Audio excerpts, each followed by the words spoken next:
What's up, everybody? It's Chris Curls. This is the Highest Underground Show, and we're back with Chapter 5 of The Iron Curtain Over America by John Beatty. This chapter is called The Black Hood of Censorship. Let's get started. Over his head, face, and neck, the medieval executioner sometimes wore a loose-fitting hood of raven black. The grim garment was pierced by two eye holes through which the wearer, himself unrecognized, caused terror by glancing among the onlookers while he proceeded to fulfill his gruesome function. In similar fashion today, under a black mask of censorship which hides their identity and their purpose, the enemies of our civilization are at once creating fear and undermining our Constitution and our heritage of Christian civilization. In medieval times, the onlookers at least knew what was going on, but in modern times, the people have no such knowledge. Without the ignorance and wrong judging generated by this hooded propaganda, an alert public and an informed Congress would long since have guided the nation to a happier destiny. The blackout of truth in the United States has been affected by the executive branch of the national government and by non-government power. In the mention of government censorship, it is not implied that our national government suppresses newspapers, imprisons editors, or in other drastic ways prevents the actual publication of news which has already been obtained by periodicals. It is to be hoped that such a lapse into barbarism will never befall us. Nevertheless, since the mid-30s, a form of censorship has been applied at will by many agencies of the United States government. Nothing is here said against wartime censorship of information on United States troop movements, military plans, and related matters. Such concealment is necessary for our security and for the surprise of the enemy, and is a vital part of the art of war. Nothing is said here against such censorship as the government's falsification of the facts about our losses on December 7, 1941 at Pearl Harbor. Though the falsification was apparently intended to prevent popular hostility against the administration rather than to deceive an enemy who already knew the facts. Now, the thing with the falsification of the facts, Roosevelt knew that Pearl Harbor was going to be bombed, and then the two admirals at Pearl Harbor, he threw them under the bus. And that was kind of messed up. They took him to court. He sealed the documents so no one could read it for like 20 years or something like that, but basically it proved the admiral's right. They were exonerated, and it proved that he knew what was going on, and it was fucked up. All those people died at Pearl Harbor. That's on Roosevelt's shoulders. I told you that crippled piece of shit is the worst president we've ever had. Maybe even more than Lincoln, in my opinion. All right. Unfortunately, however, government censorship has strayed from the military field to the political. Of the widespread flagrant examples of government blackout of truth before, during, and after World War II, the next 5 sections, A to E, are intended as samples rather than as even a slight survey of a field, the vastness of which is indicated by the following. And I quote, Congressman Reed, representative from New York, last week gave figures on the number of publicity people employed in all the agencies of the government. According to the last survey made, he said, there were 23,000 permanent and 22,000 part-time. End of quote. All right, now we're getting down to A in the next 5 sections. So here is section A, and here we go. Our grossest censorship concealed the Roosevelt administration's maneuvering our people into World War II. The blackout of Germany's appeal to settle our differences has been fully enough presented in Chapter 4. Strong evidence of a similar censorship of an apparent effort of the administration to start a war in the Pacific is voluminously presented in Frederick R. Sanborn's heavily documented, I guess it's the book, Designed for War. Testimony of similar import has been furnished by the war correspondent, author, and broadcaster Fraser Hunt. Addressing the Dallas Woman's Club late in 1950, he said, and quote, American propaganda is whitewashing State Department mistakes. The free American mind has been sacrificed. We can't resist because we don't have facts to go on. End of quote. For a startling instance of the terrible fact of censorship in preparing for our surrender to the Soviet and the part played by Major General Clayton Bissell, he was Chief of Army Intelligence, Ambassador to Moscow, W. Averill Harriman, and Mr. Elmer Davis, Director of the Office of War Information, see The Truth About the Katyn Forest Massacre by Arthur Bliss Lane. Arthur Bliss Lane, former U.S. Ambassador to Poland. If anyone who doesn't know about the Katyn Forest Massacre, basically the Jews who overthrew the Russian government went into Poland, invaded Poland, took all of the intellectuals and high-level people, I mean, from the smartest intellectuals that were the leaders of the country, and massacred them in the Katyn Forest. Blamed it on the Nazis. However, when the Nazis found it, they called in the Red Cross to come in and see it, because they were like, hey, we don't even want to investigate because they're going to blame it on us. So the Red Cross came in and, you know, proved that the Russians had murdered these people. I mean, basically just point blank, you know, drove them there, bullet to the head in a big mass grave. And this was the USSR, our ally during this time, y'all. How fucked up is that? All right. There has been no official answer to Mr. Lane's question, which was, quote, who at the very top levels of the United States government ordered the hiding of all intelligence reports unfavorable to the Soviets and the dissemination only of lies and communist propaganda, end of quote. Professor Harry Elmer Barnes' pamphlet, Was Roosevelt Pushed into War by Popular Demand in 1941, furnishes an important observation on the fatal role of government censorship in undermining the soundness of the public mind, and lists so well the significant matters on which knowledge was denied the people that an extensive quotation is here used as a summary of this section. And before we get to the quotation on that, I want to say Harry Elmer Barnes is a cool motherfucker. He basically is a revisionist of World War II, digging to the facts, getting to the real facts, not the propaganda bullshit that we've been taught. And he has a website. I think it's dead now, but he has a website and it's called The Barnes Review. Go there. I think it's thebarnesreview.org instead of .com. I'm not quite sure, but just you know, DuckDuckGo it. And I'm not going to say Google because they can go to hell. But anyway, look up. They have an incredible list of books on history, American history, European history, ancient history, Southern heritage, all kind of stuff, guys. Some awesome books on slavery, on religion. I got one on the mysteries of John the Baptist. I also got one by Lachlan Seabrook.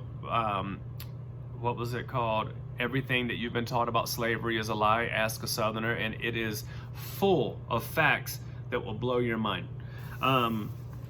Okay, so getting back to this quote. All right, an extensive quotation is used here as a summary of this section. Here we go. Quote, fundamental to any assumption about the relation of public opinion to political action is this vital consideration. It is not only what the people think, but the soundness of their opinion which is most relevant. The founders of our democracy assumed that if public opinion is to be a safe guide for statecraft, the electorate must be honestly and adequately informed. I do not believe that any interventionist with any conscience whatever would contend that the American public was candidly or sufficiently informed as to the real nature and intent of President Roosevelt's foreign policy from 1937 to Pearl Harbor. Our public opinion, however, accurately or inaccurately measured by the polls, was not founded upon full factual information. Among the vital matters not known until after the war was over were, number one, Roosevelt's statement to President Benez in May 1939 that the United States would enter any war to defeat Hitler. Two, the secret Roosevelt-Churchill exchanges from 1939 to 1941. Three, Roosevelt's pressure on Britain, France, and Poland to resist Hitler in 1939. Four, the fact that the administration lawyers had decided that we were legally and morally in the war after the destroyer deal of September 1940. Five, Ambassador Gru's warning in January 1941 that if the Japanese should ever pull a surprise attack on the United States, it would probably be at Pearl Harbor, and that Roosevelt, Stimson, Knox, Marshall, and Stark agreed that Gru was right. 6.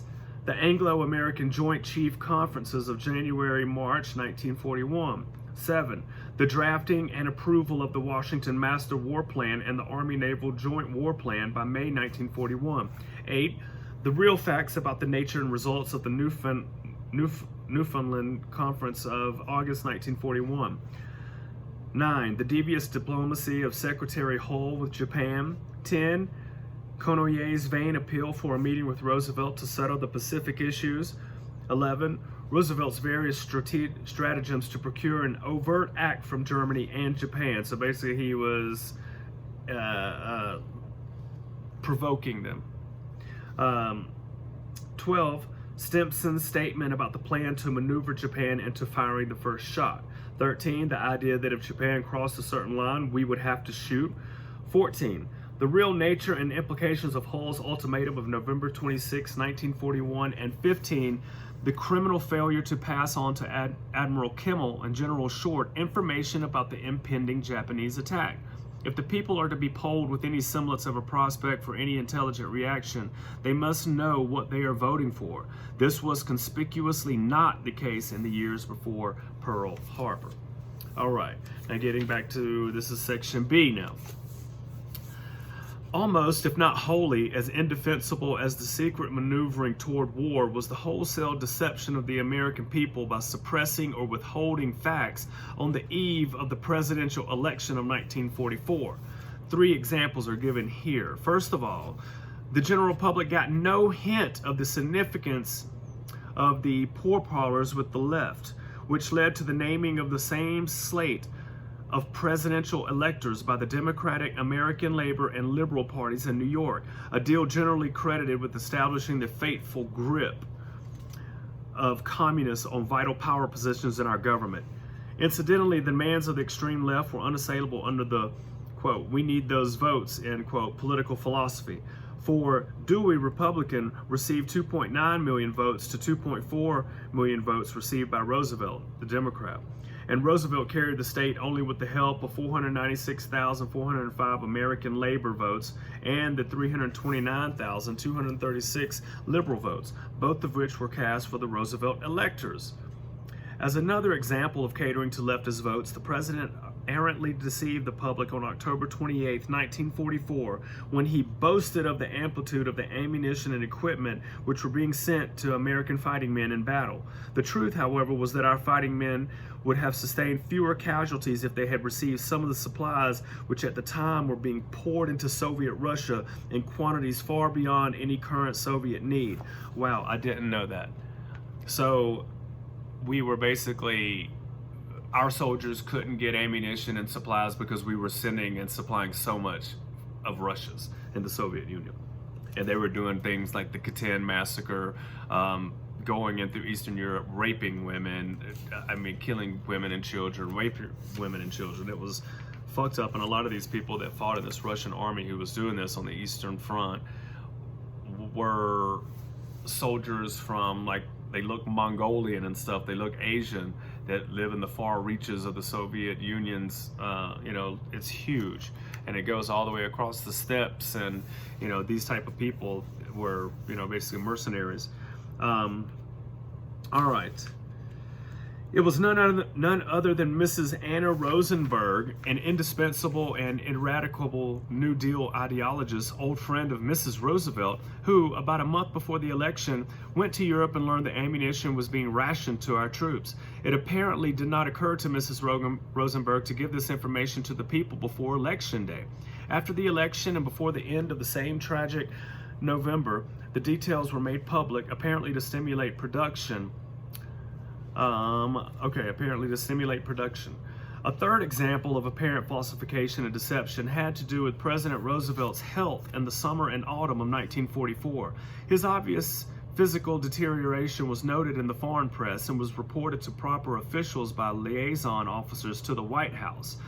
Indeed, it was generally believed in 1944 by those in a position to know that President Roosevelt never recovered from his illness of December 1943 and January 1944, despite a long effort at convalescence in the spring weather at the Hobcow Barony estate of his friend Bernard Baruch on the South Carolina coast.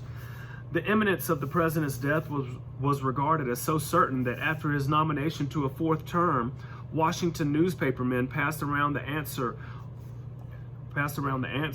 Wallace to the spoken question, who in your opinion will be the next president? Former Postmaster General James A. Farley has testified that Roosevelt was a dying man at the time of his departure for Yalta. The widespread belief that Roosevelt was undergoing rapid deterioration was shortly to be given an appearance of certitude by the facts of physical decay revealed at the time of his death, which followed his inauguration by less than 3 months. Nevertheless, Vice Admiral Ross T. McIntyre, Surgeon General of the Navy and Roosevelt's personal physician, was quoted thus in a Life article by Gene Perkins during the campaign: "The president's health is excellent. I can say that unqualifiedly." Wow, end quote. All right. C. In World War II, censorship and falsification of one kind or another were accomplished not only in high government offices, but in lower echelons as well. Several instances, of which 3 are here given, were personally encountered by the author. The first one is, perhaps the most glaring, was the omission in a War Department report. It was prepared by 2 officers of Eastern European background. I wonder, were they Eastern European Jews? But let's see here. It was the omission in a War Department report of facts uncomplimentary to communism and vital testimony on UNRRA, given by 2 patriotic Polish-speaking congressmen, both Northern Democrats, returning from an official mission to Poland for the House Foreign Affairs Committee. An investigation was initiated, but before it could be completed, both officers had been separated from the service. The second one is, news was slanted as much as by 50-to-1 pro-leftist ratio in a War Department digest of U.S. newspaper opinion, intended presumably to influence thought, including the thought of U.S. soldiers. For example, the leftist PM, circulation of like 137,000, in one issue was represented by 616 columnar inches of quoted matter in comparison with 35.5 columnar inches from the non-leftist New York World Telegram, circulation of 389,000, almost twice as much. Oh, it is twice as much. There was also a marked regional slant. Thus, in the issue under consideration, 98.7% of the total space was given to the northeastern portion of the United States, plus Missouri, while only 1.3% was given to the rest of the country, including South Atlantic states, Gulf states, Southwestern states, Prairie states, Rocky Mountain states, and Pacific Coast states. The third thing was, late in 1945, the former Secretary of War, Major General Patrick D. Hurley, resigned as ambassador to China to tell the American government and the American people about Soviet Russia's ability to, quote, exert a potent and frequently decisive influence in American politics and in the American government, including the Department of Justice, end quote. General Hurley was expected to reveal sensational disclosures about certain members of the State Department's Far Eastern staff in particular, but he was belittled by high government agencies, including the chairman of the Foreign Relations Committee of the Senate, and large sections of the press connived to smother his message. A scheduled military intelligence service interview arranged with General Hurley by the author was canceled by higher authority. Be it said for the record, however, that the colonels and brigadier generals immediately superior to the author in military intelligence were eager seekers for the whole intelligence picture, and at no time during the author's conducting over 2,000 interviews made any effort to suppress the collection of information, except to transmit the order just referred to. Incidentally, the brush off of General Hurley suggests that the leftist palace guard, which was inherited from the Roosevelt administration, had acquired in 8 months a firmer grip on Mr. Truman than it ever had on the deceased president until he entered his last months of mental twilight. Roosevelt's confidence in Hurley is several times attested by General Elliott Roosevelt's in his book As He Saw It. In Tehran, the morning after the banquet at the Russian embassy, the president said, quote, "I want you to do something for me, Elliott. Go find Pat Hurley and tell him to get to work drawing up a draft memorandum guaranteeing Iran's independence. I wish I had more men like Pat on whom I could depend. The men in the State Department, those career diplomats, half the time I can't tell whether I should believe them or not." End quote. At the second Cairo conference, the president told his son, quote, that Pat Hurley, he did a good job. If anybody can straighten out the mess of internal Chinese politics, he's the man. Men like Pat Hurley are invaluable. Why? Because they're loyal. I can give him assignments that I never give a man in the State Department because I can depend on him. Any number of times the men in the State Department have tried to conceal messages to me, delay them, hold them up somehow, just because some of those career diplomats aren't in accord with what they know, I think. End of quote. The above passages not only throw light on the enormity of the offense against America preventing the testimony of General Hurley, but give on the Department of State a testimony that cannot be regarded as other than expert. All right. D. With the passing of the years, government censorship has become so much more intensive that it was a principal topic of the American Society of Newspaper Editors at its meeting in Washington in April 21st, 1951. Here is an excerpt from the Evening Star from Washington, April 21st, 1951, from the report of the Committee on Freedom of Information. And you have the Freedom of Information Act, which you can go and request and get government documents that have been sealed or whatnot. And here's the quote. Most federal offices are showing exceptional zeal in creating rules, regulations, directives, classifications, and policies which serve to hide, color, or channel news.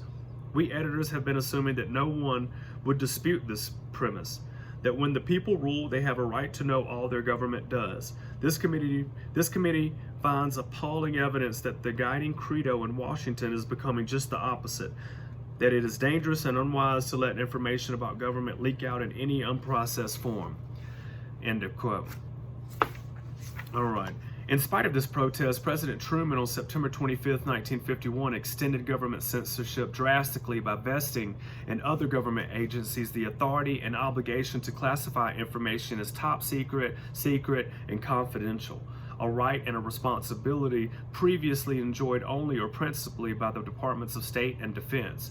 Again, the American Society of Newspaper Editors made a protest. The president assured the public that no actual censorship would be the outcome of his executive order. To anyone familiar with the use of secret and confidential, not for security but for playing safe with a long or not fully understood document, or for suppressing information, the new order cannot, however, appear as other than a possible beginning of drastic government-wide censorship.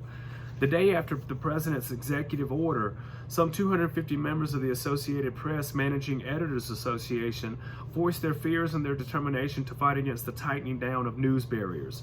Kent Cooper, executive director of the Associated Press and a well-known champion of the freedom of the press, said, quote, "I'm really alarmed by what is being done to cover up mistakes in public office," end quote. The reaction after the censorship order was several weeks old was thus summarized by U.S. News and World Report, and I quote, Newspapermen and others deeply fear that this authority may be broadened in application, used to cover up administrative blunders and errors of policy, to conceal scandals now coming to light, or to hide any information unfavorable to the administration, especially as the presidential campaign draws near, end quote. It is to be hoped that the newspapers of the country will keep the issue alive in the minds of the American people. It is to be hoped also that they will take concerted action to deal with censorship imposed by some of their advertisers. Wow, that's right, because newspapers are mainly, that's how they determine how many pages are in a newspaper, is how many ads they have. It's not about the stories and the news, it's how many ads. All right, Section E. During World War II, the Congress of the United States was the victim of censorship to almost as great a degree as the general public. By virtue of his official position, the author was sent by his superiors to brief members of the Congress about to go abroad, and he also interviewed them on their return from strategic areas. He was also sometimes invited to a conference by members with whom he had in his official capacity become acquainted. He found them, including some Northern Democrats, restive at the darkness of censorship and indignant at the pressure upon them to vote funds for such projects as the extension of UNRRA without any full knowledge of its significance. With regard to secret data, the Congress was really in an awkward position. Because several senators and representatives, including members of the most sensitive committees, were indiscreet talkers, and because of the possibility that some, like the Canadian Member of Parliament Fred Rosenberg, might be subversive, the Congress could make no demands for full details on secret matters. The alternative was the twilight in which the patriotic senators and representatives had to work and vote. Alarmed by the threat of communism, however, the Congress has made investigations and published a number of pamphlets and books intended to acquaint the American people with the danger to this country from communists in general, as well from those embedded in the departments and agencies of the government. It is suggested that you write to your own congressman or to one of your senators for an up-to-date list of these publications. One of a series of 10-cent books is actually entitled 100 Things You Should Know About Communism and Government. How pathetic and how appalling that a patriotic Congress, denied precise facts even as the people are denied them, has to resort to such a means to stir the public into a demand for the cleanup of the executive branch of our government! Exclamation point. All right. 2. This is, let me see here. All right, we had a big section 1. Is that what we had? Okay. Censorship, however, has by no means been a monopoly of the administration. Before, during, and since World War II, amid ever-increasing shouts about the freedom of the press, one of the tightest censorships in history has been applied by non-government power to the opinion-controlling media of the United States. A few examples follow under, he's got this done in sections A through E and F. A is newspapers, B, motion pictures, and C, books. These examples are merely samples and in no case are to be considered a coverage of the field. The subject of the chapter is concluded by observations on 3 other subjects pertinent to the question of censorship. All right. A, newspapers. Newspaper censorship of news is applied to some extent in the selection, rejection, and condensation of factual AP, UP, INS, and other dispatches. Such practices cannot be given blanket condemnation, for most newspapers receive from the agencies far more copy than they can publish. A choice is inevitably hurried, and selection on the basis of personal and institutional preferences is legitimate, provided there is no blackout of important news. The occasional use of condensation to obscure the point of a news story is, however, to be vigorously condemned. Still worse is a deliberate news slanting, which is accomplished by the editing, somewhere between fact and print, of such dispatches as are printed. During World War II, the author at one time had under his supervision 7 War Department teletype machines and was astounded to learn that dispatches of the news agencies were sometimes reworded to conform to the policy or the presumed policy of a newspaper, or to the presumed attitude of readers or advertisers, or possibly to the prejudices of the individual journalists who did the rewording! Exclamation point on that. Thus, when Field Marshal von Mackensen died, a teletype dispatch described him as the son of a tenant farmer. This expression, presumably contrary to the accepted New York doctrine that Germany was undemocratic, became in one great New York morning paper, son of a minor landholder, and in another it became son of a wealthy estate agent. It is not here implied that the principal owners of these papers knew of this or similar instances. The changed dispatches, however, show the power of the unofficial censor, even when his infiltration is into minor positions. The matter of securing a substantially different meaning by changing a word or a phrase was, so far as the author knows, first brought to the attention of the general public late in 1951, when a zealous propagandist substituted world for nation in Lincoln's Gettysburg Address. The revamping of Lincoln's great words that this nation under God shall have a new birth of freedom would have made him a one-worlder, except for the fact that some Americans knew the Gettysburg Address by heart.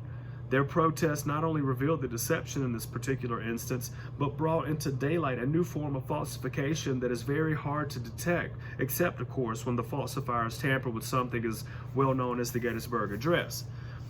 Occasionally, during World War II, the abuse of rewriting dispatches was habitual. One foreign correspondent told the author that the correspondent's paper, a liberal sheet, which was a darling of our government, virtually threw away his dispatches and wrote what they wished and signed his name to it. Be it said to this man's credit that he resigned in protest. Sometimes the censorship is affected not by those who handle news items, but by the writer. Thus the known or presumed attitude of his paper or its clientele may lead a correspondent to send dispatches designed, irrespective of truth, to please the recipients. This practice, with special emphasis on dispatches from West Germany, was more than once noted by the newsletter Human Events. See the issue of December 20th, 1950, which contains an analysis of the dim out in the United States on the German reaction to the naming of General Eisenhower, the first implementer of the Morgenthau Plan, as supreme commander of our new venture in Europe. In the early summer of 1951, the American public was treated to a nationwide example of one form of distortion or falsification in certain sections of the press and by certain radio commentators. Excuse me. This was the presentation as fact of the individual columnist or commentator's thesis that General MacArthur wanted war, or wanted World War III, or something of the sort, a thesis based on the general's request for the use of nationalist Chinese troops as allies and for the removal of the blindfold, which prevented his even reconnoitering, much less bombing, the Trans-Yalu forces of the enemy armies, vastly more numerous than his own, who were killing his men. The presentation of such a thesis is a writer's privilege, which should not be denied him, but it should be labeled as a viewpoint and not as a fact. One powerful means of effecting censorship in the United States was mentioned as early as 1938 by William Allen White, nationally known owner and editor of the Emporia, Kansas Gazette, in a speech at the University of Pennsylvania. These are his words, and I quote, "The new menace to the freedom of the press, a menace to this country vastly more acute than the menace from government, may come through the pressure not of one group of advertisers, but a wide sector of advertisers. Newspaper advertising is now placed somewhat, if not largely, through nationwide advertising agencies. As advertisers, the advertising agencies may exercise unbelievably powerful pressure upon newspapers." End of quote. Details of the pressure of advertisers on newspaper publishers rarely reach the public. An exemption came in January 1946 when the local advertising manager of the Washington Times-Herald wrote in his paper as follows, quote, "Under the guise of speaking of his State Department career in combination with a preview of FM and television broadcasting, Mr. Ira A. Hirschman today at a meeting of the Advertising Club of Washington at the Statler Hotel asked the Jewish merchants to completely boycott the Times-Herald and the New York Daily News." End of quote. Once again, how Jews stick together, and they can try to pretend like, you know, they always we're not a race, it's a religion, it's ethnicity, whatever it is a people who stick together and they have a high in-group preference. And so a big powerful Jew was going to convince all the other Jews to take away advertising money, because why? The paper was probably printing something that was negative, letting people know the shenanigans that they were involved in, and they didn't want that, and so they wanted to boycott them. All right, here we go. It is interesting to note that Mrs. Eleanor M. Patterson, the owner of the Times-Herald, published the following statement, quote, "I have only this comment to make. This attack actually has nothing to do with racial or religious matters. It is merely a small part of the planned, deliberate communist attempt to divide and destroy the United States of America." End of quote. She refused to yield to pressure, and before long, those who had withdrawn their advertisements asked that the contracts be renewed. The outcome prompts the question, may the advertiser not need the periodical more than the periodical needs the advertiser? I don't know. That's the thing. I mean, I think the periodical shouldn't need. I mean, the thing is that, you know, you pay 25 cents, 50 cents, $1.50 or whatever for a newspaper. They don't make their money off the subscriptions and the people buying the newspaper. They make their money from the advertisers. If they had to take away the advertisers, and the newspapers would probably cost $10 and $5. I mean, it would be a lot more expensive than it is now. All right. Section B. Propaganda attitudes and activities in United States motion picture output cannot be adequately discussed here. The field is vast, and the product, the film, cannot, like the files of newspapers or shelves of books, be consulted readily at an investigator's convenience. Some idea of the power of organized unofficial censorship may be gained, however, from the vicissitudes of one film which has engaged the public interest because it is based on a long recognized classic by the most popular novelist of the English-speaking world. As originally produced, the J. Arthur Rank motion picture Oliver Twist was said to be faithful to the text of the Dickens novel of that name. The picture was shown in Britain without recorded disorder, but when it reached Berlin, quote, the Jews and police fought with clubs, rocks, and fire hoses around the Carlyle Theater in Berlin's British sector, end of quote. The door of the theater was smashed by Jewish demonstrators who 5 times broke through police cordon established around Playhouse. These things happened, although not once in the picture was Fagin called a Jew. Needless to say, the Jews prevailed over the Berlin police and the British authorities, and the exhibitors ceased showing the film. Now, I'm assuming here, I've read some of Oliver Twist, and I've seen bits and pieces, I think, of this movie or something that I remember seeing something as a kid. I'm assuming, it's about kids working in the factories and stuff like that, being poor and barely getting by and living meager lives. I think that I bet the owner of the business in Oliver Twist, this Fagin guy, was representative of the Jewish merchants and business owners and factory owners back during the Industrial Revolution. Excuse me. All right. The barring of Mr. Rank's Oliver Twist from its announced appearance in the United States is explained thus by Arnold Forster in his book, A Measure of Freedom. Quote, American movie distributors refused to become involved in the distribution and exhibition of the motion picture after the Anti-Defamation League and others expressed the fear that the film was harmful. The Rank organization withdrew the picture in the United States. The Anti-Defamation League, the ADL, already back then talking their shit, getting stuff thrown out because their little sensitive Jew heart doesn't want anybody to know what the Jews are up to when they're up to some sneaky, shisty shit. Okay, getting back. Moving forward. Finally, it was announced in the spring of 1951 that the British film, after 72 eliminations, and with a prologue by Dr. Everett R. Clinchey of the National Conference of Christians and Jews, might be, quote, accepted as a filming of Dickens without anti-Semitic intentions, end of quote. But is there any Charles Dickens left anywhere around? Now, I'm going to have to check on this to see if Charles Dickens, if they label him anti-Semite. And if they do, I'm definitely going to read all of his books. On the question of communism in Hollywood, there is available in pamphlet form a remarkably informative broadcast of a dialogue between Mr. Dan Smoot of Dallas and the motion picture star Adolph Menjou.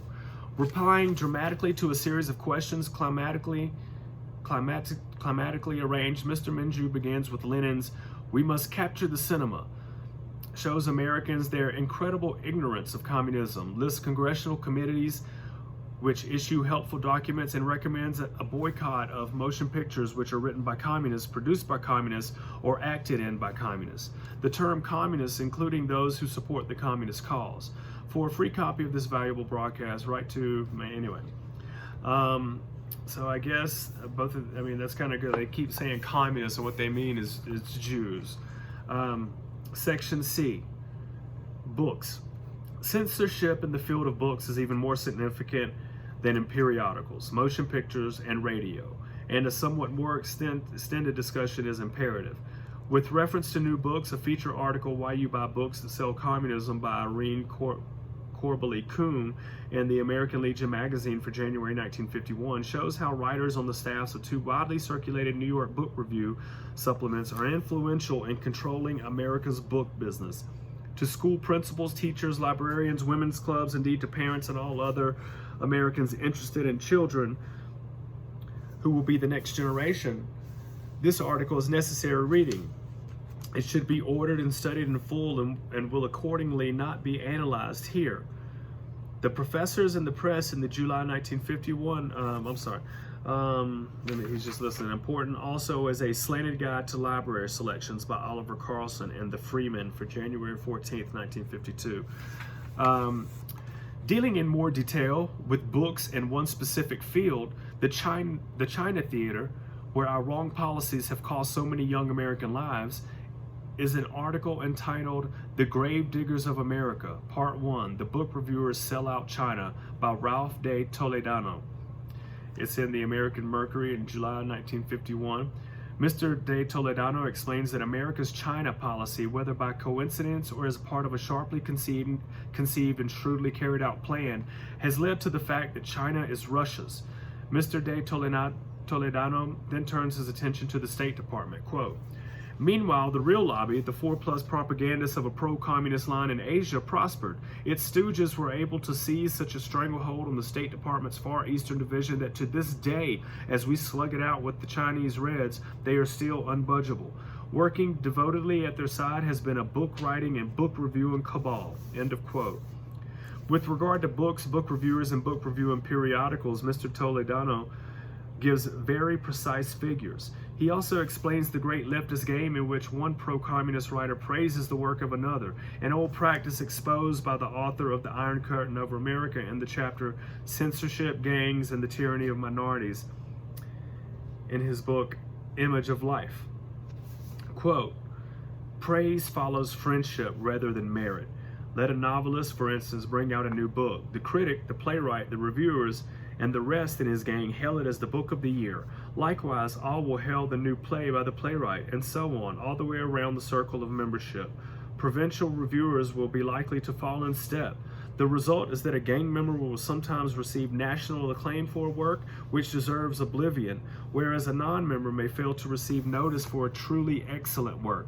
Such gangs prevent wholly honest criticism and are bad at best, but they are a positive menace when their expressions of mutual admiration are poured forth on obscene and subversive books. End of quote. And he's right about that, because you have a lot of authors, movie directors, I mean, it goes all the way across the gamut, that they promote the same bullshit ideology and leftist communist doctrine, and do it in ways that you don't even know it's promoting communist doctrine. They're promoting one world government, one world police. They're promoting everybody sharing, getting the same thing, and they're showing movies that women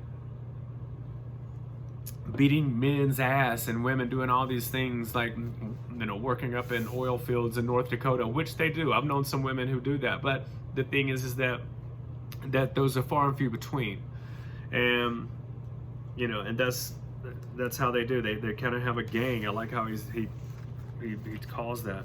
All right, getting back. For still more on the part played by certain book reviewing periodicals in foisting upon the American public a ruinous program in China, see A Guidebook to 10 Years of Secrecy in Our China Policy, a speech by Senator Owen Brewster of Maine on June 5th, 1951. All right, now, the unofficial arbiters and censors of books have not, however, confined themselves to contemporary texts, but have taken drastic steps against classics. Successful campaigns early in the current century against such works as Shakespeare's play The Merchant of Venice are doubtless known to many older readers of The Iron Curtain Over America. The case of Shakespeare was summed up effectively by George Lyman Kittredge, long a professor of English at Harvard University, and he says, quote, one thing is clear, however. The Merchant of Venice is no anti-Semitic document. Shakespeare was not attacking the Jewish people when he gave Shylock the villain's role. If so, he was attacking the Moors in Titus Andronicus, the Spaniards in Much Ado, the Italians in Cymbeline, the Viennese in Measure for Measure, the Danes in Hamlet, the Britons in King Lear, the Scots in Macbeth, and the English in Richard III. End of quote.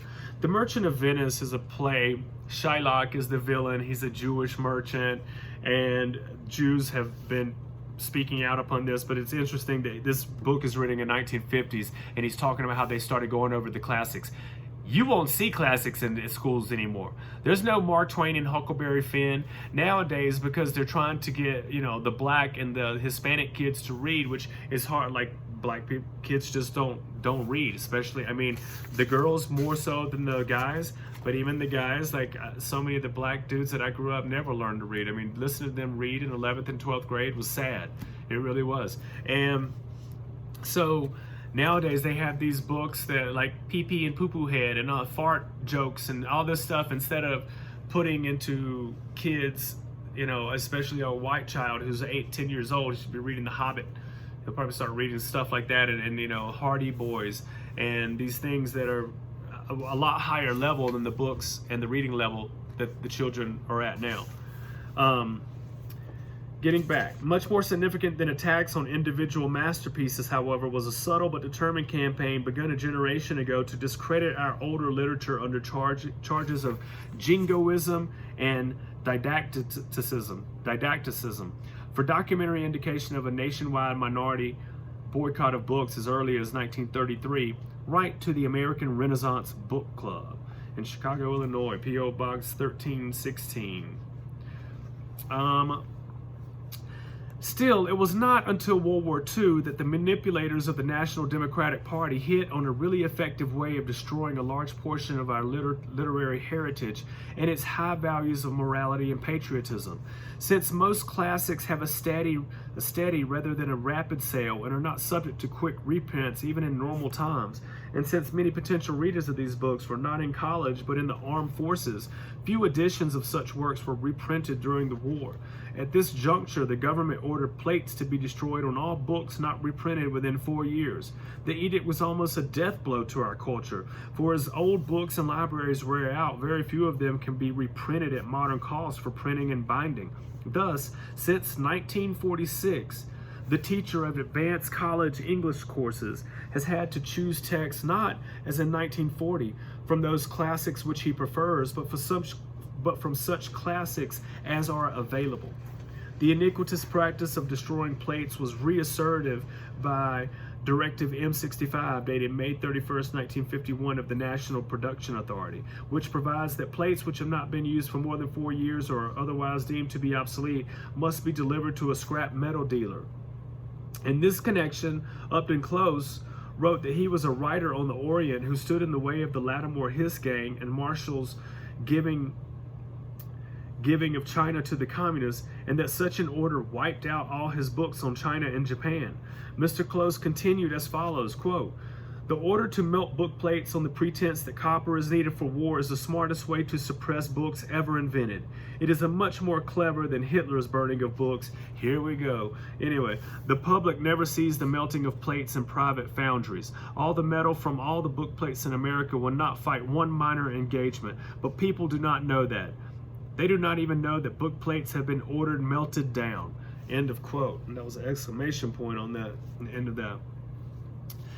Censorship is applied even to those classics which are reprinted. Let us look at only one author who lived long ago, Geoffrey Chaucer. And both of the two fluent and agreeable verse translations at hand as this is written, the fact that the knight belonged to the Teutonic Order is eliminated in the wording. Perhaps this is excusable, for the translator into verse faces many difficulties. Of different import, however, are the omissions in two other editions. The Heritage Press edition of the Canterbury Tales omits with no explanation the tales of the Prioris, the one in which Chaucer, more than 550 years ago, happened to paint, along with the several Gentile poisoners and other murderers of his stories. One unflattering portrait, a version of the popular ballad Sir Hugh and the Jew's Daughter, of one member of the Jewish race, and that one presumably fictitious. Professor Lumiansky's edition of the Canterbury Tales likewise omits the Prioris' tale and tells why.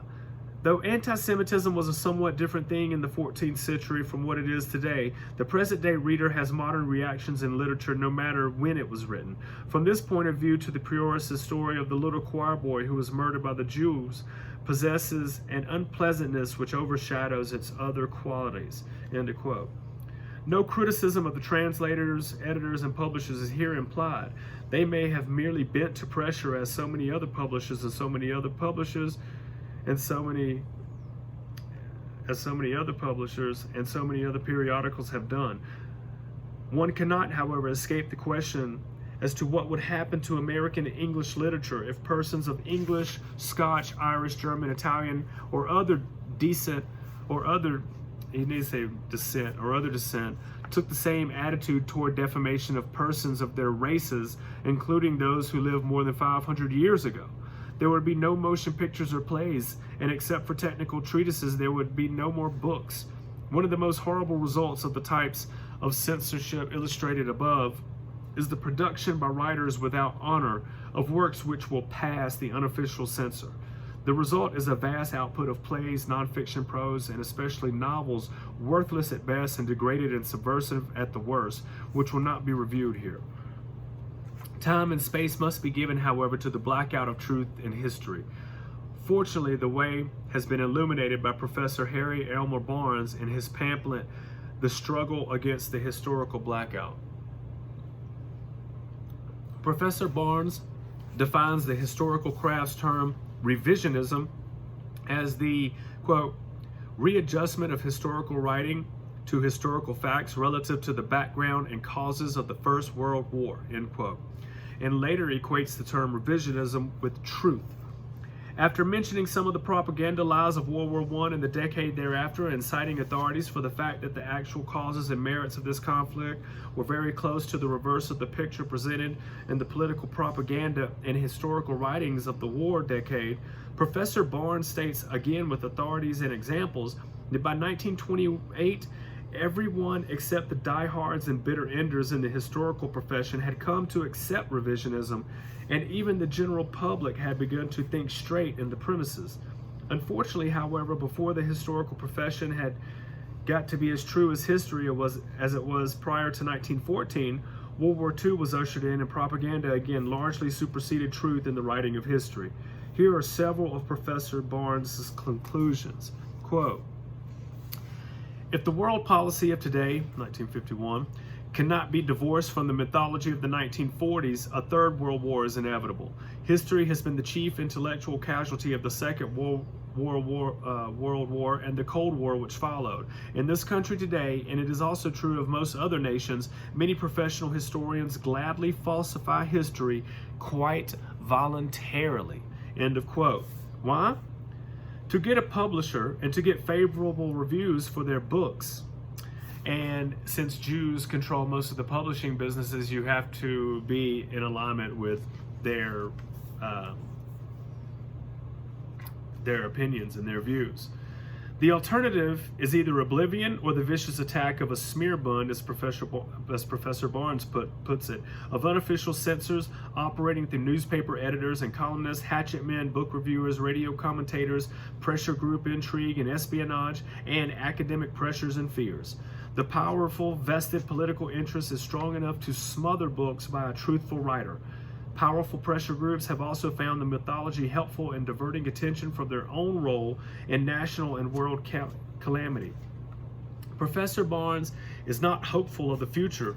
Quote, leading members of two of the largest publishing houses in the country have frankly told me that whatever their personal wishes in the circumstances, they would not feel it ethical to endanger their business and the property rights of their stockholders by publishing critical books relative to American foreign policy since 1933. And there is good reason for their hesitancy. The book clubs and the main sales outlets for books are controlled by powerful pressure groups, which are opposed to truth on such matters. These outlets not only refuse to market critical books in this field, but also threaten to boycott other books by those publishers who defy their blackout ultimatum. End of quote. Bruce Barton expresses the same opinions in condensed form and dramatic style and adds some of the results of the historical blackout. Quote, we have turned our backs on history. We have violated the biblical injunction, remove not the ancient landmarks. We have lost our North Star. We have deliberately changed the meaning of words, more and more bureaucracy, tighter and tighter controls over freedom and democracy. Lying to the people becomes conditioning the public mind. Killing people is peace. To be for America first is to be an undesirable citizen and a social outcast. Crisis abroad that any student of history would normally anticipate hit the State Department and the Pentagon as a complete surprise. End of quote. Thus, the study of falsified history takes its toll even among fellow workers of the falsifiers. Section D. The propagation of Marxism and other alien ideas is accomplished not only by persons in those businesses which control public opinion, but also by the actual infiltration of aliens or their captives among Americans of old stock into the periodical selecting and book selecting staffs of a wide variety of institutions. The penetration is especially notable in the book selecting personnel of bookstores, libraries, schools, and colleges. The National Council for American Education is effectively showing the grip which persons tolerant of communism and hostile to the American government have upon U.S. universities, and is also exposing communist-inclined textbooks used in schools and colleges.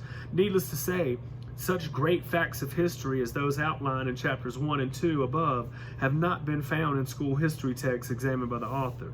The menace is recognized by our own United States Congress, which offers a pertinent booklet entitled 100 Things You Should Know About Communism and Education. The question of communist workers in the ranks of American clergy is not to be taken up here. Suffice it to say that many well-meaning but gullible members of the clergy have been lured into various American and national and other well-sounding conferences, councils, and committees, many but not all of which are subversive. In this connection, persons favorable to Western Christian civilization should be warned about carelessly joining an organization, even though it has an innocent sounding or actually a seemingly praiseworthy name. The following organizations by their names suggest nothing subversive, yet each of them is listed by the Senate of the United States being not merely subversive, but communist. Now here he listens, all right, I'm going to list and say these names of all these organizations, and this is what the Jews do. They create all these organizations that sound patriotic and create bills that sound patriotic, like the Patriot Act. But listen to the names of these things. They sound patriotic. They sound like something that you would want to join. However, they're communists started by Jews to subvert Western Christian civilization. The Abraham Lincoln School in Chicago, Illinois. The American League Against War and Fascism. The American Committee for Protection of Foreign Born. The American Peace Mobilization, the American Russian Institute, the American Slav Congress, the American Youth Congress, American Youth for Democracy, Civil Rights Congress and its affiliates, Congress of American Women, Council for Pan-American Democracy, Jefferson School of Social Science in New York City, Jewish People's Committee, Joint Anti-Fascist Refugee Committee, League of American Writers, Nature Friends of America, Ohio School of Social Sciences, People's Educational Association, Philadelphia School of Social Science and Art, Photo League, School of Jewish Studies, Veterans of the Abraham Lincoln Brigade, Walt Whitman School of Social Science, Washington Bookshop Association, Wisconsin Conference on Social Legislation, Workers Alliance. Anyway, those are the list. So they all sound, none of them sound communist, but they are. Each of the above named organizations is also listed along with many others in the valuable book, Guide to Subversive Organizations and Publications, issued by the House Committee on Un-American Activities. As one example of the menace that may lurk behind an innocent name, read the committee's report on the Congress of American Women in October 23rd, 1949, Superintendent of Documents. Government, sorry, he's not listening what the thing is. All right. The patriotic American should not be deceived by the fact that there is no pressure group censorship on the open expression of pro-communist views. Let me see here. Or on gross indecency, pseudo-Freudian or other witness subtitles on your drugstore rack of 25-cent books. The obvious lack of censorship in these fields merely helps conceal it elsewhere. Corrupt and conquer is an ancient adage. Thus, according to the columnist Constantine Brown, quote, the Kremlin men rely on subversion and immorality. The only reason they have not plunged the world into another bloodbath is that they hope moral disintegration will soon spread over the Western world, end of quote. And it has. The Kremlin masters are right. Men cannot live by bread, by science, by education, or by economic might. As Washington knew when he was found on his knees in prayer at Valley Forge, they can live only by a body of ideals and a faith in which they believe. These things our unofficial censors would deny us. To all censorships, governmental and other, there is an obvious corollary. As long as information received by the public, including those who poll public opinion, is in vital aspects incomplete and is often distorted for propaganda purposes, the most well-intentioned polls intended to reflect public opinion on foreign affairs or domestic affairs are to be relied on only with extreme caution. The perhaps unavoidable leading question tendency in certain types of opinion polls has rarely been illustrated better than in an article, What the GOP Needs to Win in 1952 by George Gallup in the September 25th, 1951 issue of Look. Let me see here. Legitimately laying aside for the purposes of the article the commonly mentioned Republican presidential possibilities, Eisenhower, Dewey, Taft, Stassen, and Warren, the American Institute of Public Opinion chose 9 Americans who might be dark horses in the GOP race. The poll people have, of course, a perfect right to choose such questions as they wish and to select names of individuals about whom to ask questions. The 9 chosen in the poll under discussion were Paul G. Hoffman, Henry Cabot Lodge Jr., Charles E. Wilson of General Electric, James Bryant Conant, Robert Patterson, James H. Duff, Margaret Chase Smith, Alfred E. Driscoll, and John J. McCloy. 5 of these are or have been functionaries under the New Deal, and scarcely one of them is a Republican in the historical sense of the term. Moreover, in dealing with the possibility of appealing to independent voters, why was no mention made of Senators Month, Brewster, Bridges, Martin, Bricker, Jenner, Capehart, Dirksen, Ecton, Milliken, Nixon, and Nolan, all of whom have drawn praise outside the Republican Party? As to independent voters of leftist leanings, they may storm into precinct conventions or vote in Republican primaries to force the choice of a candidate to their liking. But how many will vote for the Republican nominee, and especially how many will vote for non-leftist candidates for the Senate and the House in the general election? Section E. Several of the instances of censorship mentioned in this chapter call attention to the deplorable fact that many persons in the United States who have fought communism aggressively with facts have been branded as anti-Semitic. Under this form of censorship, it is permissible to rail vaguely against communism in the abstract, particularly if unnamed communists are denounced along with fascist Nazis and America Firsters. But a speaker who calls by name the foreign-born organizers of communistic atomic espionage in Canada, or mentions the common alien background of the first group of Americans convicted of atomic espionage, is, in the experience of the author, subject to a vicious heckling from the floor and to other forms of attempted intimidation on the charge of anti-Semitism. And what he's saying is, if you call them out and say the Jews, if you call them out and say the Jews, they're going to come at you. And they've been using that anti-Semitic bullshit forever, which is funny because the majority of the Jews, over 90% of them, are not Semitic. They are Ashkenazi Jews, which have no Hebrew blood whatsoever, no Semitic blood. So they use that word. It's, everything is flipped upside down with these people. Anyway. For information on communist tactics, every American should read Menace of Communism, a statement of J. Edgar Hoover, director of the FBI, before the Committee on Un-American Activities of the House of Representatives in March 26, 1947. Mr. Hoover said in part, quote, "Anyone who opposes the American communists is at once branded as a disruptor, a fascist, a red baiter, or a Hitlerite, and becomes the object of a systematic campaign of character assassination. This is easily understood because the basic tactics of the Communist Party are deceit and trickery," end quote. And, you know, when they say the basic tactics of the Communist Party are deceit and trickery, what he means is the basic tactics of Jews are deceit and trickery. All right. The label of anti-Semitic is tossed not only at those who mention Jewish communists by name, it is tossed also at the opponents of government ventures which are Jewish-sponsored or Jewish-endorsed. For an official Jewish attitude toward an opponent of American involvement in the program of political Zionism and an opponent of the Morgenthau Plan, see Arnold Forster's A Measure of Freedom. In this connection, it is interesting to recall that in the 1940 campaign, the third-term presidential candidate made much sport of Martin, Barton, and Fish. At a conference of Democrats at Denver, Colorado, launching the 1952 campaign, Secretary of Agriculture Brannan recalled the success of the phrase and suggested for a similar smear in 1952 the off-key quartet of Taft and Martin, McCarthy and Kane. Would an opposing candidate dare crack back with humorous jibes at Frankfurter, Morgenthau, and Lehman? Your answer will reveal to you something you should know as to who wields power in the United States. So he was saying they can make fun of the names of Irish and Catholic and English names, but if you started making fun of Frankfurter and Morgenthau and Lehman and the Jewish names, you'd find out who wields power in the United States. And this is in the 50s. So just imagine how much more it is now. Now it's almost complete. A zealous approach to securing the cooperation of Gentiles is shown in an article, Glamorous Purim Formula, Exterminate Anti-Semitic Termites, by Rabbi Leon Spitz in the American Hebrew, March 1st, 1946. It quotes, American Jews must come to grips with our contemporary anti-Semites.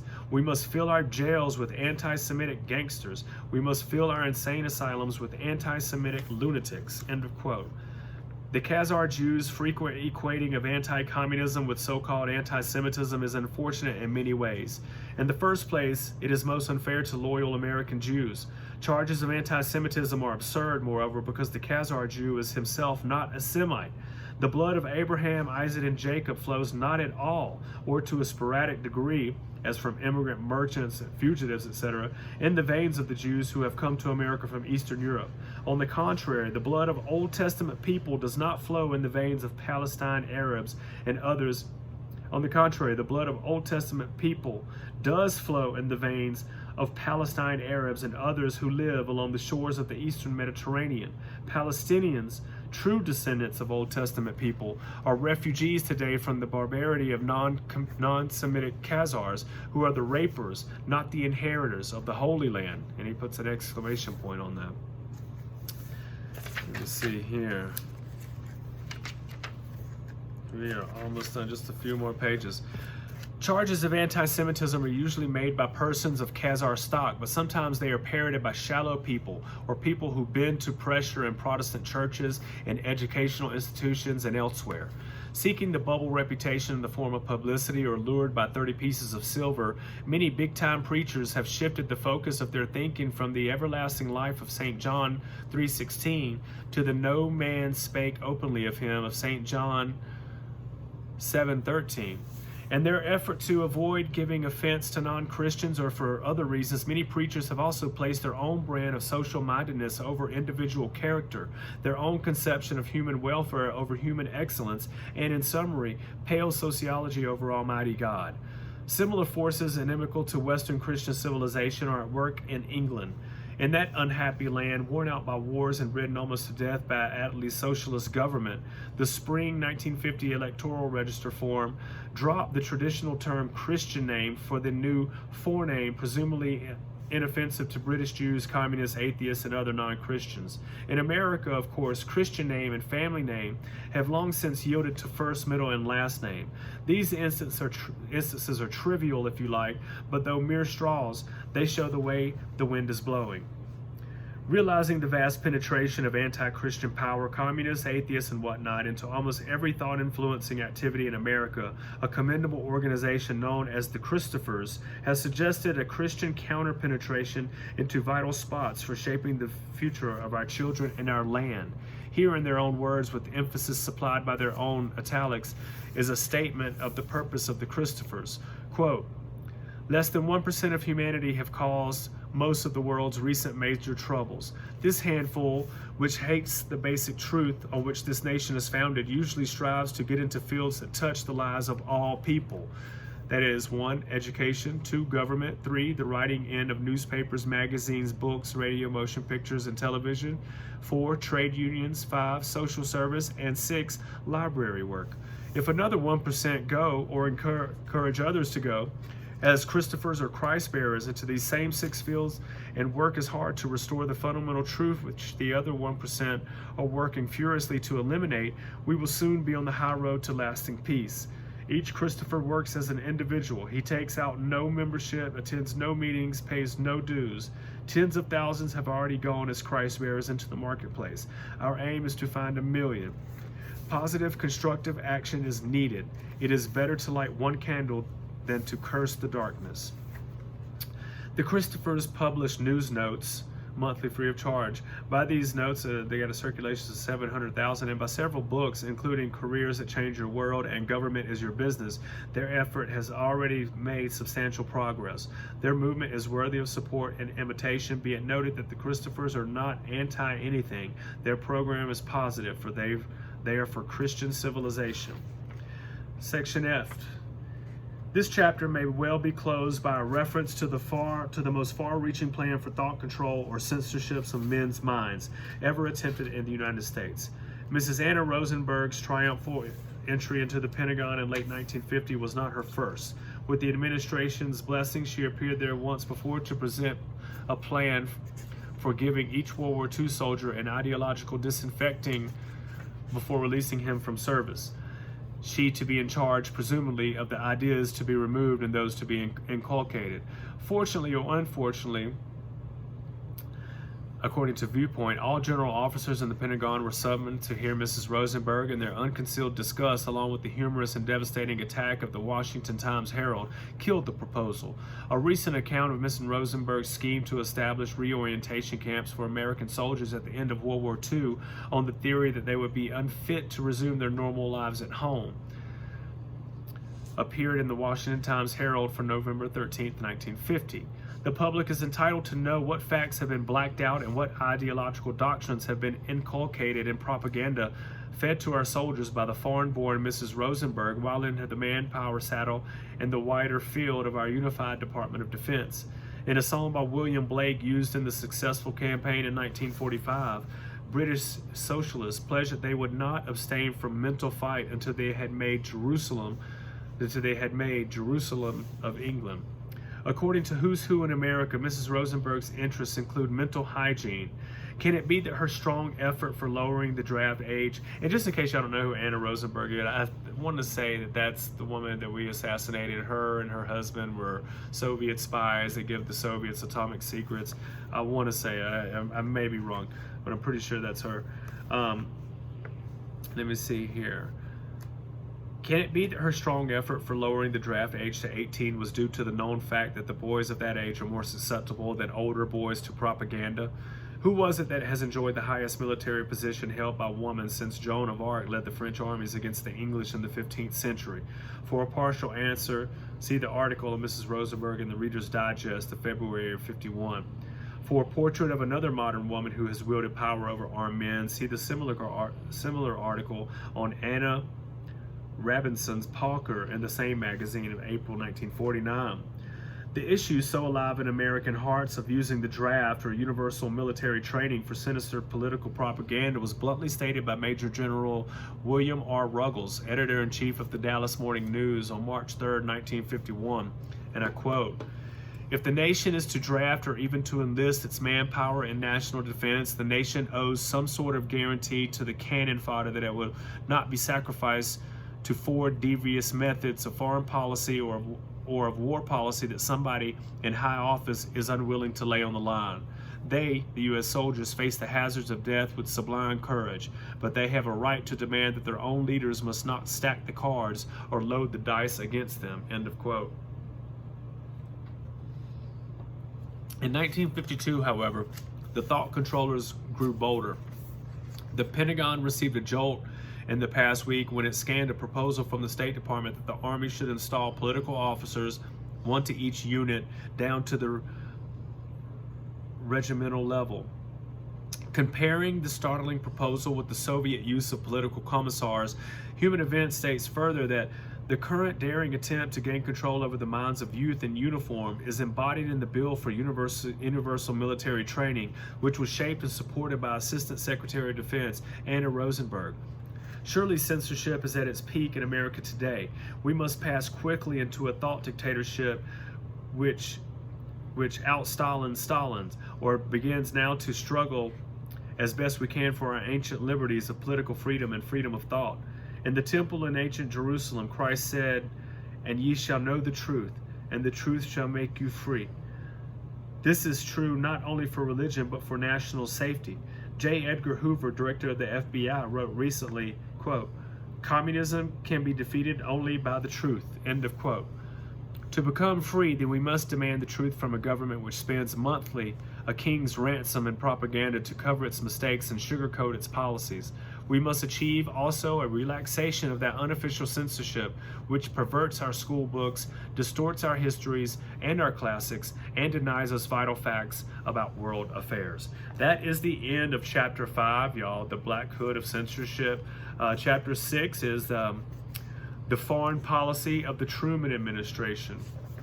So we'll get into that. I seem to have a lot underlined in this chapter. I'm not sure how long it is, but hopefully it doesn't take this long. I know this chapter was kind of boring. You get a lot of dense information, but that's just how it is, y'all. If you're going to pay attention to what's going on in life in the political arena around you, you need to wake the fuck up. Instead of listening to music and memorizing all those choruses and all those words to those songs, you need to memorize this information that you're being presented with in this book by this awesome writer, John Beatty, and The Iron Curtain Over America. Thanks for listening. Y'all, I'm going to be back with chapter 6 in the next few days. Peace.